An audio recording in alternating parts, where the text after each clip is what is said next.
ନିରାଟ ସତ୍ୟ ଆପଣ ମରିଗଲା ପରେ ଆପଣଙ୍କୁ ଯେଉଁମାନେ ସବୁ ଭଲ ପାଉଥିବେ ସେମାନେ ନେଇକି ଆପଣ ସଂସାରକୁ ଯିବେ। ଆପଣଙ୍କ ଦେହରୁ ବସ୍ତ୍ର ସବୁ କାଢ଼ିଦେବେ। ଆପଣ ଯେଉଁ ଅଳଙ୍କାର ପିନ୍ଧିଥିବେ ତା ବି କାଢ଼ିଦେବେ, ଆପଣ ନେଇ ପଡ଼ିଦେବେ। କିନ୍ତୁ ବସ୍ତ୍ରଟିକୁ ସେଇଠି ଫୋପାଡ଼ି ଦେବେ, ଅଳଙ୍କାର ଫୋପାଡ଼ିବେ ନାହିଁ।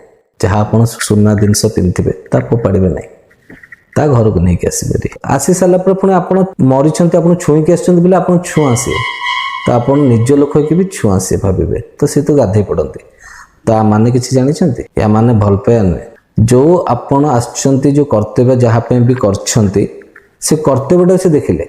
ସୁନାଟା ଆପଣ ତାଙ୍କ ପାଇଁ କିଛି କରିଛନ୍ତି, ତାଙ୍କ ଭବିଷ୍ୟତରେ କାମ ଦେବ, ସେଥିପାଇଁ ସୁନାଟାକୁ ସେ ରଖିଦେଲେ। ଯେଉଁ ପିନ୍ଧିଥିବେ ପ୍ୟାଣ୍ଟ ସାର୍ଟ ସିଏ ତାଙ୍କର କିଛି ଦରକାର ହେବନି, ସେଥିପାଇଁ ସେ ସେଇ ଜାଗାରେ ସେ ଫୋପାଡ଼ି ଦେଲେ। ତ ସ୍ନେହ ରଖିଲେନି ଏଇଠି। ଏଇଠି ଗୋଟେ ଜିନିଷ ରଖିଲେ, ଆପଣ ତାଙ୍କ ପାଇଁ କ'ଣ ରଖିଛନ୍ତି ସେଇ ଜିନିଷଟା ରଖିଲେ।